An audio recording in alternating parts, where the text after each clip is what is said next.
What is done to infanticides in this country? Oh, their heads are cut off. Oh. Is that not right, Monsieur de Villefort? Oh, yes, you're right. You are right. My dear, what's the matter with you? You've gone quite pale. Monsieur de Monte Cristo telling us horrible stories, doubtless intending to frighten us all to death. Really, Count, you frightened the ladies. I only wanted some air, that was all. Are you really frightened, madame? It's purely a matter of the imagination. Madame Danglars is ill. She should be taken to her carriage. Oh, no, thank you.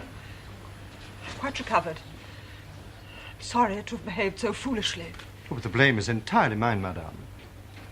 You are quite right. It was certainly not a story for somebody so sensitive as you. Then let us change this atmosphere. Eugenie, why not sing for us? Yes, Good idea. I should be happy to do so, but I don't accompany myself. Oh, Maximilian plays the piano. Eugenie will sing for us if you accompany her. Please. It will be an honor for which my talents are scarcely suited. Oh, I'm sure you play the piano very well. I'm sure you I'll do my best, mademoiselle. Call at my office tomorrow. My dear Count, if this is an opportune moment, I would like a few words with you. Oh, by all means. But what's the matter with you?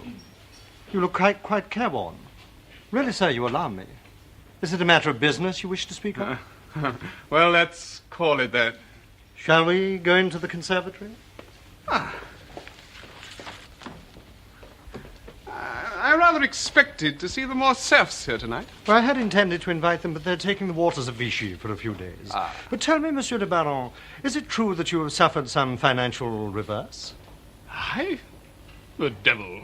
Who told you that? Oh, no one. It's just a rumor.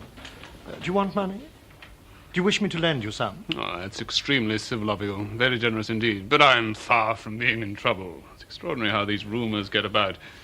I did have a minor setback recently, but good heavens, to a man in my position, it was the merest drop in the ocean. I'm very glad to hear it. But you wish to speak with me? Well, while we're on the matter of business, tell me, what am I to do for Monsieur Cavalcanti? I'll give him money. If he's been recommended to you, the recommendation seems good. He has opened an account at my house and also made an allowance for his son. May I ask how much he's allowed the young man? 5,000 livres per month. I thought I was right in believing old Cavalcanti to be a stingy fellow. How can anyone expect a young man to exist on 5,000 a month?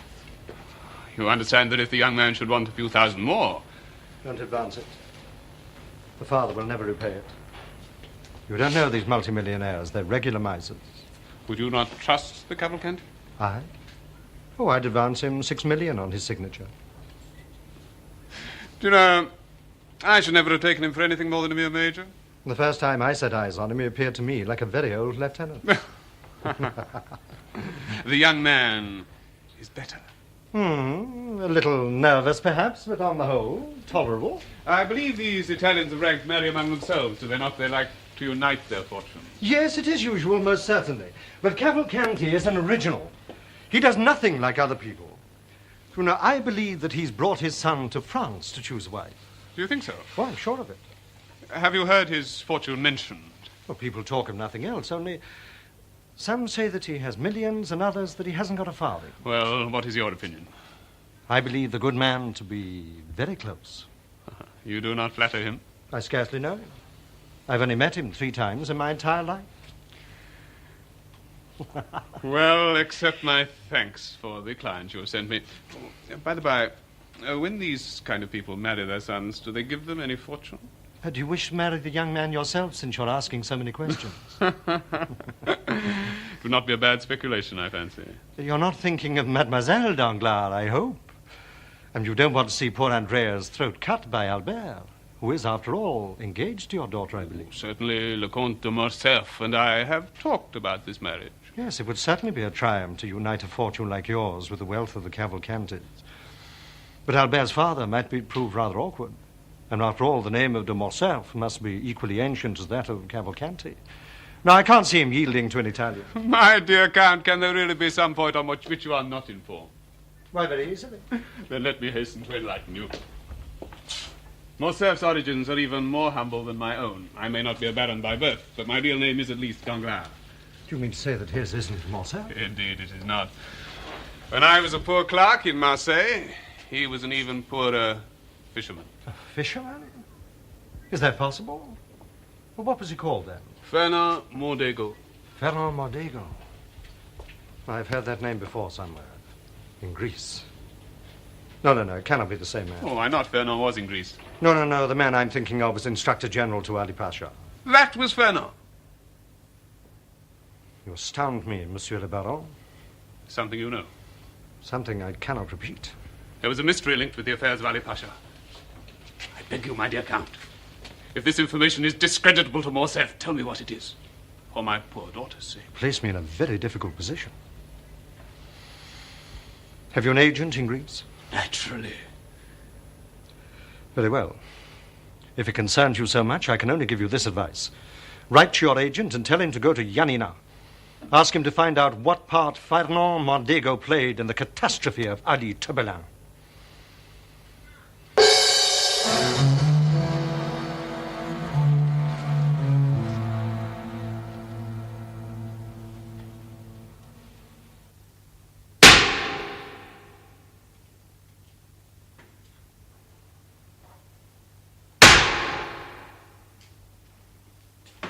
My dear Count, good morning. Welcome home again. I only arrived an hour ago from Vichy. Came directly to see you. That's exceedingly kind of you. Well, what news? Tell me all you've been doing in my absence. And what do you mean by that? I spent 10 days with my parents at Vichy. I come back to a scene I scarcely recognize. Be specific. For example, Madame Danglars. What about her? An active, healthy woman who, to my knowledge, has never suffered a day's illness in her life. She's not ill. Oh, certainly not ill. But a convenient migraine confines her to her room. No one set eyes on her for days, not even poor Lucien Debray. You blaming me for her indisposition? These days I attribute any unusual occurrence to your intervention.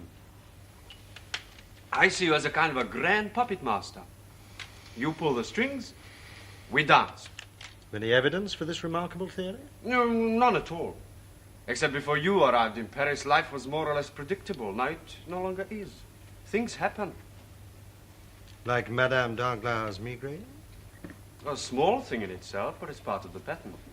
Everything you do seems to involve one or other of us directly or indirectly.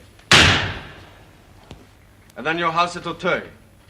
It was once the property of de Villefort's father-in-law. Somebody had to own it?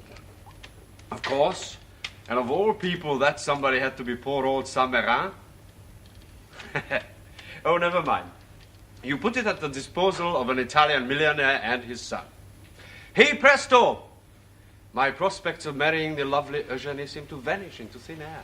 Admittedly, I took no steps to prevent Mademoiselle Eugénie from meeting young Cavalcanti, but you seemed so little set on the union, I thought I was doing you a favor. So you were.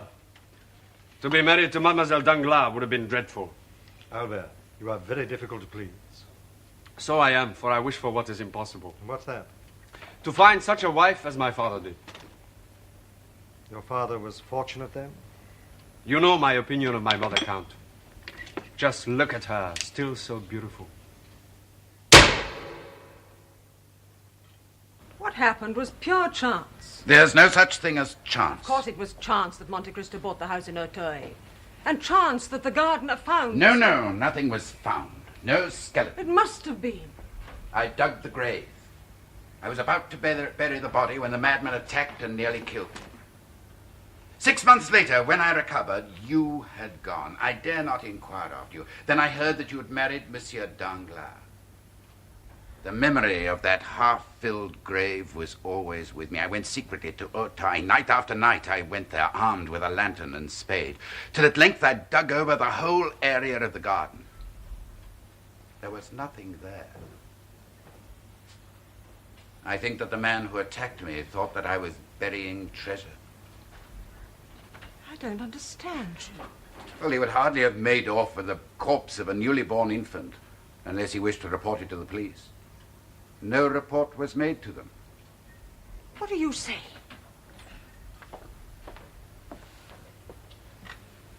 The child was perhaps alive, and it was saved by the assassin. My child alive? You buried my child alive? You weren't even certain it was dead? I merely supposed so, as I might have supposed anything else. My child. My poor child. Madam, I beg you to listen. I have no proof that the child lives. I made, as you can imagine, the most painstaking inquiries without any result. But I believe that it does live. And if it does, it's not our guilty past, but the future which threatens to destroy us. Monte Cristo speaks in our presence of a disinterred child. Why? But what are you and I to Monte Cristo? I don't know, but I shall find out. That's why I had to see you, to warn you against him. You have never revealed our connection to anyone. No. Never to anyone. You've never kept a diary? No. Alas, my life has been spent in frivolity. I only wanted to forget it myself. You might have talked in your sleep. I sleep like a child. Don't you remember? True. Well, I know what I must do. My best agents shall be employed. Soon I'll have the life history of Monte Cristo, who he is, whence he comes, and where he goes. And armed with these facts, I shall act, and perhaps save us. If it's not already too late.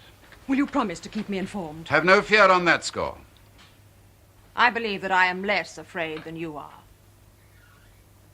I know what a courageous woman you are. It's not that. My life is of no importance. But you are a great name in the land. Your ruin would shake France, but I am a woman and a mother. And in all you've said to me, I can only find one single passionate response. Perhaps my son, the child born of our love, still lives.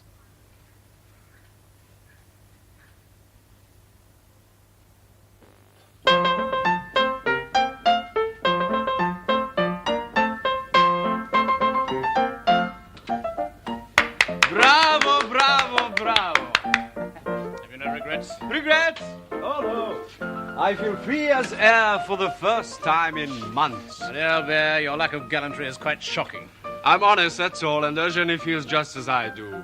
She despises me for the frivolous fellow I am, just as I'm certain she despises our romantic Italian over there. The understanding between your two families still exists. Your father has yet to be informed. Have you not seen Valentine again? No. How could any man refuse to receive a splendid fellow like you because 20 years ago your father supported the little Corsican? I think it's scandalous. People have long memories, Albert. Why don't you ask Monte Cristo to do something about it? It is not a matter in which he could interfere. Not interfere. Use his genius for influencing events. I know his warm regard for you. And what about Valentine? She's head over heels in love with you. De Villefort has sworn to send her to a convent if she so much as mentions my name again. Well, I must be off. Where's Monsieur Danglars? I must leave before he returns. Haven't you noticed? He can scarcely endure my presence. To be candid, I cannot tolerate his. Goodbye, Eugenie. Arrivederci, signor Cavalcanti. My dear Count. Oh, my dear father-in-law, I was on the very point of departure. Then let me not detain you, Viscount. The warmth of your hospitality almost persuades me to stay, but not quite. Goodbye, Count. Goodbye, dear father-in-law. The young scoundrel. For my word, Count, have you ever heard such insolence? But then what can you expect? They say bad blood always shows itself in the end. I beg your pardon. I was saying, bad blood shows in the end. Her advice was excellent. Excellent. I shall never forget the service you have done me. Your service? Monsieur le Comte, I've just had news from Janina. The castle at Janina, which formed the protection of the town, was at the time under the command of a French officer, General Fernand Mondego. Mondego, in whom Ali Tebela reposed the greatest confidence, not only surrendered the castle to the enemy, but sold his benefactor to the Turks. For this act of treachery, the general received 2,000 crowns. Mondego is better known in France under his title Conde de Morcerf, and has a seat in the Chamber of Peers. Father! Well, this monstrous calumny, what does it mean? Exactly what it says. It is a monstrous calumny. But to what end? Why should anyone wish to vilify a man as great and honorable as you? Ask Beauchamp. It is printed in his newspaper. Beauchamp? Beauchamp is my friend. Indeed. You still so regard him? By God, he shall answer for us. Have you told Mother yet? No. Then I'll leave before you do so. She'll only seek to dissuade me. Thank you. Have no fear, Father. Beauchamp shall eat his words or die if he refuses. And you will refute this foul libel before the whole world. Before my fellow peers, at least. Yes, I shall manage that, all right. God go with you, my son.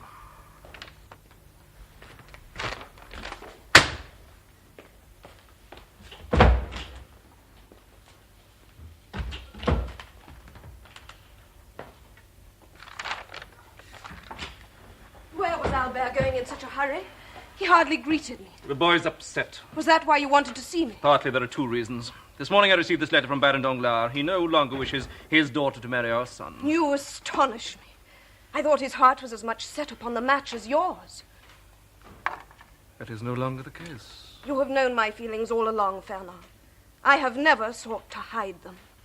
But what has brought about this sudden change of mind in your old friend? Oh, now, that brings me to my second reason. This newspaper report which I think you should read.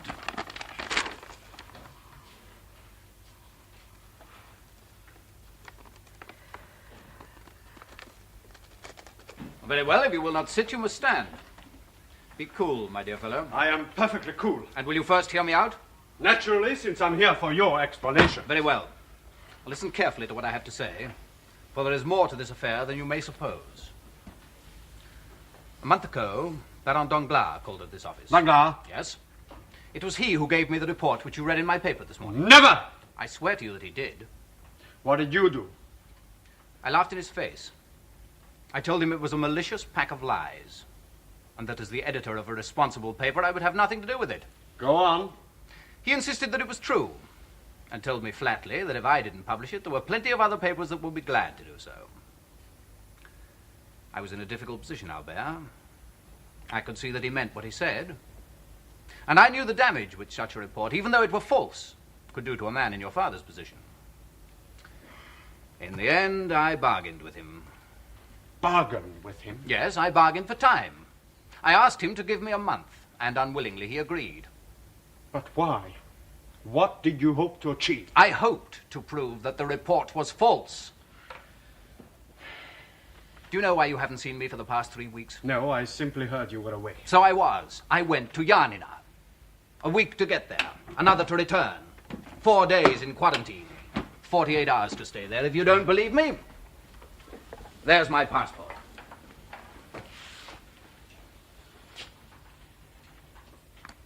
Go on.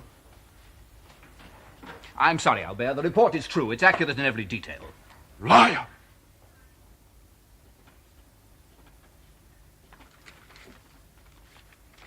Signed statements by the mayor of Janina and 3 other important men of the town.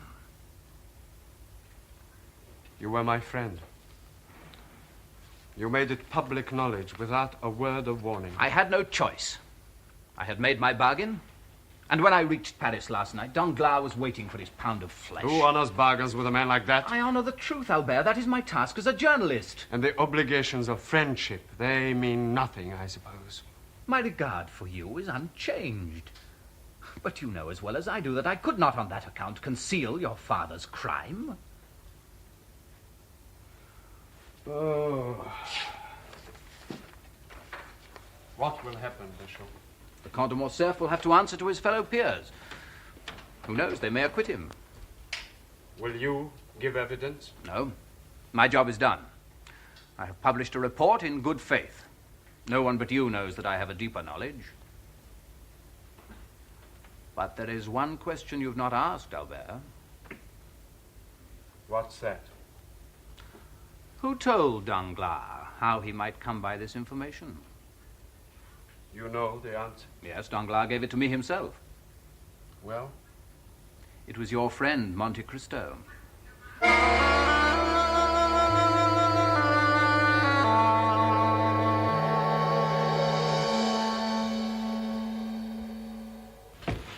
Yes, well, I was only down there a few minutes, monsieur. But I'm not an inspector.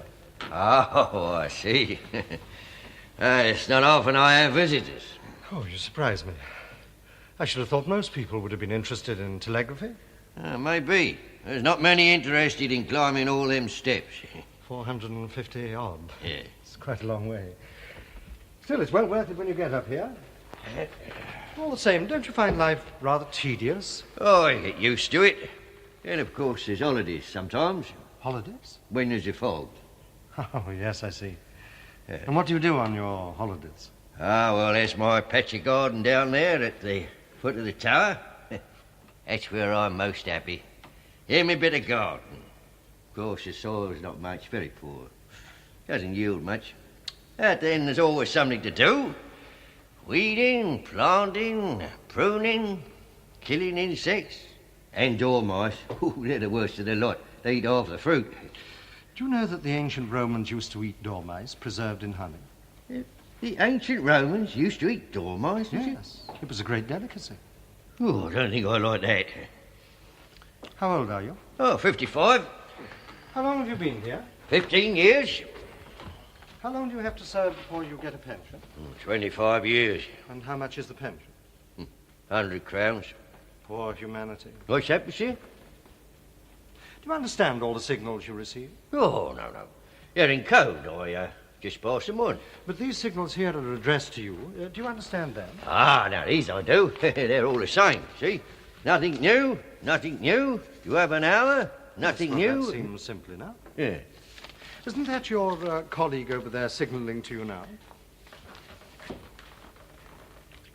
Ah, yes, monsieur. Thank you. What's he saying? He's asking me to be ready to receive. And what do you reply? Oh, the signal I'm sending him now, that's my left-hand correspondent, tells him that I'm ready, and the same signal warns my right-hand correspondent that he must be ready in turn. Well, I find that most ingenious. Yeah, you'll see. In a few minutes he'll speak. How much do you earn per year? 1,000 livres, monsieur. You can't live very well on that. I live badly, but I live. What happens if you miss a signal? I can't pass it on. If I can't pass it on, I get fined 100 livres for negligence. Happened to me once. Teaches you to be careful. Yes, I should think it does. And what happens if you alter a signal or substitute another? I'll get turned off and lose my pension. Now, why are you asking me all these things? Because that's what I want you to do. Do you know what these are? They're banknotes, sir. 25 notes of 1,000 livres each. Your entire income for 25 years. They're yours, my friend. Oh, but I can't. I can't. You mustn't tempt me, monsieur. Oh, but I must. Because in exchange, you're going to send this message for me.